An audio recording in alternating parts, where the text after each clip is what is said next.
Bueno, ya habíamos comentado en la clase pasada que en materia tributaria las obligaciones que todo contribuyente debe cumplir con el Estado se pueden clasificar en dos: la obligación principal, que es el pago de impuestos, y las obligaciones accesorias, que es el inicio de actividades, inscripción en el rol único tributario, actualización de la información y presentar sus declaraciones, ¿verdad? ¿Qué, qué ley es la que nos establece cuáles son las obligaciones de los comerciantes, de los exportadores e importadores? Bueno, vamos a ver que para el pago de impuestos y la generación de para el cumplimiento de esas obligaciones que tiene el contribuyente, que es el importador o el exportador, tenemos que existe una ley general de importación y de exportación, a la que le vamos a llamar LIGIE. Esta ley esta ley de los impuestos generales de importación y exportación, en su artículo primero, establece que el objetivo de esta ley es establecer las cuotas que, atendiendo a la clasificación de la mercancía, servirán para determinar los impuestos generales de importación y exportación. ¿Cuál es la clasificación de mercancías? La clasificación de mercancías es, como ya lo vimos, la del sistema armonizado de designación y codificación de mercancías, o del sistema armonizado de mercancías, ya vamos, de una manera reducida. Es el sistema armonizado de mercancías del que ya les hablé, ¿sí? Y conforme a este sistema armonizado, la ley de impuestos, la ley general de impuestos al comercio exterior, tiene una estructura basada en la nomenclatura arancelaria de este sistema, que es adoptado por la Organización Mundial de Aduanas, del cual México también es parte contratante. Según este sistema, una vez que se conoce el código de clasificación, es posible saber cuáles son las regulaciones arancelarias, es decir, cuáles son los impuestos o derechos o aranceles que se tienen que pagar o que se tienen que cubrir de carácter arancelario, es decir, que no tienen nada que ver con el impuesto, pero que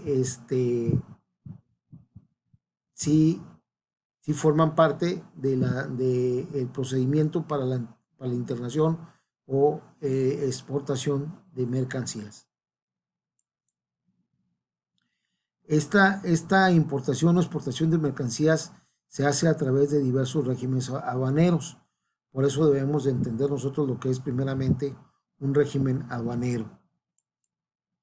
El régimen aduanero es el conjunto de operaciones ligadas a los aduaneros específicos para un producto o mercancía, y que ahora el importador ha entregado a la aduana. ¿A través de quién hace esta declaración? Pues, como ya les dije, lo hace a través del agente aduanal o la agencia aduanal, que es la que no solo le asesora, sino que le ayuda con la, con el llenado de la documentación y la documentación necesaria para poder hacer la importación o exportación de productos.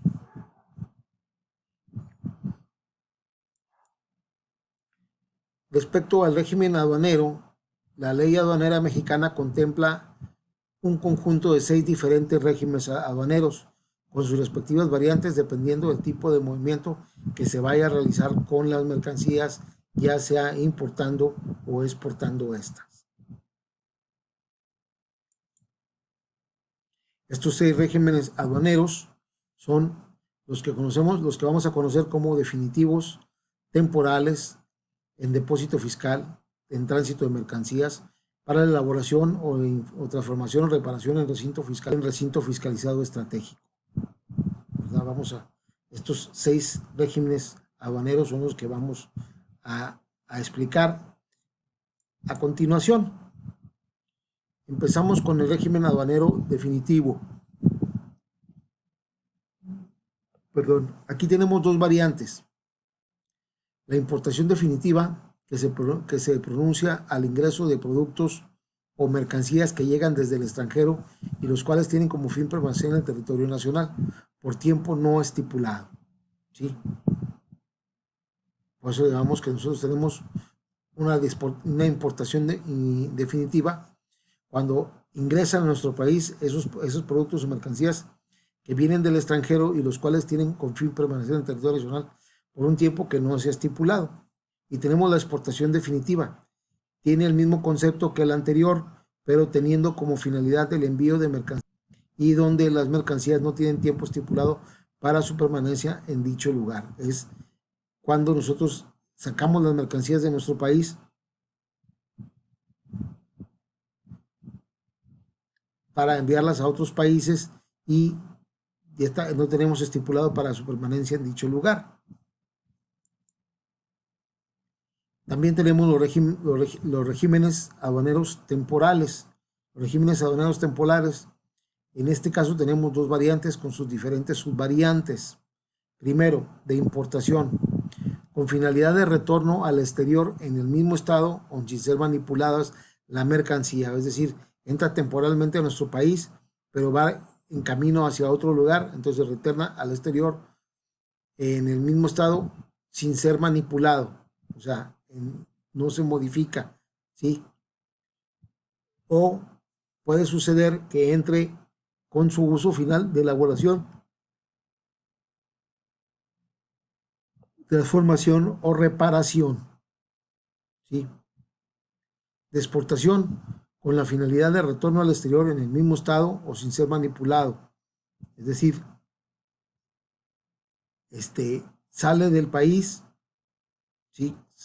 Se retorna al exterior en el mismo estado y sin que haya sido manipulado la mercancía que haya entrado a nuestro país con fines de exportación o con un uso final de elaboración, transformación o reparación, ¿verdad? Estos son los regímenes aduaneros temporales. Se me fue muy rápido la diapositiva.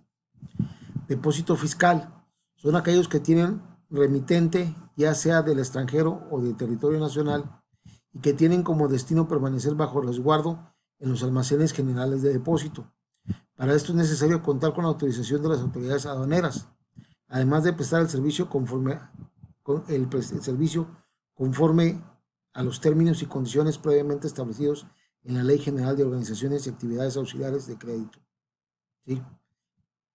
¿Verdad? Esta mercancía pueden tener un remitente, ya sea del extranjero o del territorio nacional, y que permanecen bajo resguardo en los almacenes generales de depósito de las autoridades aduaneras, ¿sí?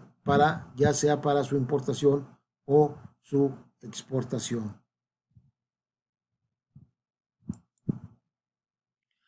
Se puede disponer de los productos o mercancías almacenados por las siguientes razones, o sea, de aquellos que están en los almacenes generales de depósito, se puede disponer por importarse definitivamente si estas son de procedencia extranjera, es decir, si son mercancías que vienen del extranjero y se van a establecer aquí en nuestro país, se pueden importar de manera definitiva, ¿sí? Si van a exportarse definitiva, es decir, si son de procedencia nacional y los vamos a sacar al mercado internacional, ¿sí? O bien, si van a regresar al extranjero o reincorporarse a un mercado de origen nacional, esos productos, ya sea que no se vendieron, no se exportaron y entonces van a regresar al mercado nacional, o bien no se hizo su importación definitiva y van a regresar al mercado de origen, es decir, al extranjero de donde provenían, ¿verdad? Estas características por las cuales se pueden regresar o no estas mercancías. En tránsito de mercancías, aquí debemos de ver dos variantes. Si ese tránsito de mercancías es interno, se refiere al movimiento de los productos o mercancías entre una aduana nacional a otra, siempre estando bajo control fiscal, es decir, siempre estando reguladas por el control fiscal. Entonces, ahí ya las consideramos, ya las podemos mover, nosotros de un lugar, de una aduana a otra. Decidimos cambiar la salida de la aduana, va a salir por una aduana diferente a la que habíamos contemplado.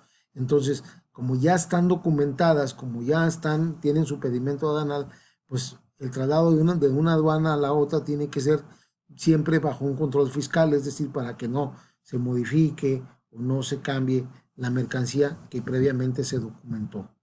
Si este es externo, se aplica cuando una aduana de entrada traslada a una aduana de salida los productos o mercancías de remitente extranjero que llegan al país, ¿sí? Pero que cuentan como destino otro punto en el extranjero, es decir, van de tránsito por nuestro país, o así como cuando los productos o mercancías mexicanas o nacionalizadas se trasladan por territorio extranjero, pero tienen como destino reingresar al país. Es decir, este, aquí tenemos que estas mercancías mexicanas o ya nacionalizadas se trasladan por un territorio extranjero, pero tienen como, pues, como un destino regresar de nuevo a nuestro país. Es decir, son trasladadas temporalmente fuera del país para posteriormente reingresar. Entonces a esto se le llama tránsito de mercancías externo, ¿sí?